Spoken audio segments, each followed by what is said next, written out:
ডালাসের গ্যালারিতে আজ ছিল ফারাওদের গর্জন। ম্যাচের মাত্র ১৩ মিনিটেই কারিম হাফিজের ক্রস থেকে দুর্দান্ত হেডে মিশরকে ১-০ গোলে এগিয়ে দেন মিডফিল্ডার ইমাম মাসুর।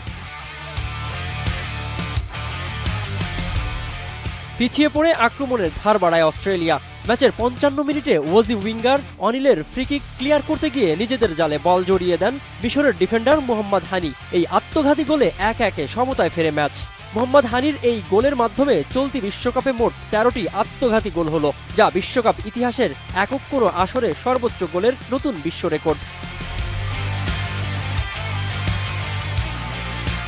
নির্ধারিত ৯০ মিনিট এবং অতিরিক্ত ৩০ মিনিটেও আর কোনো গোল না হওয়ায় ম্যাচ গড়ায় পেনাল্টি শুটআউটে। টাই ব্রেকারের ঠিক আগ মুহূর্তে অস্ট্রেলিয়ার কোচ অভিজ্ঞ গোলরক্ষক ম্যাট রায়ানকে মাঠে নামালেও শেষ রক্ষা হয়নি তাদের।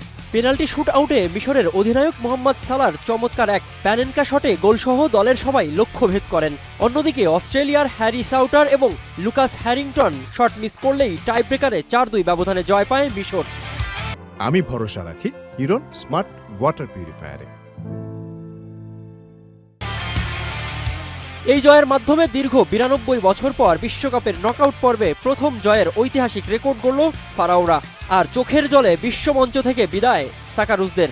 রাউন্ড অফ 16-এ আগামী ৭ জুলাই আটলান্টা স্টেডিয়ামে রাত ১০টায় মোহাম্মদ সালার মিশরের প্রতিপক্ষ লিওনেল মেসির টিম আর্জেন্টিনা।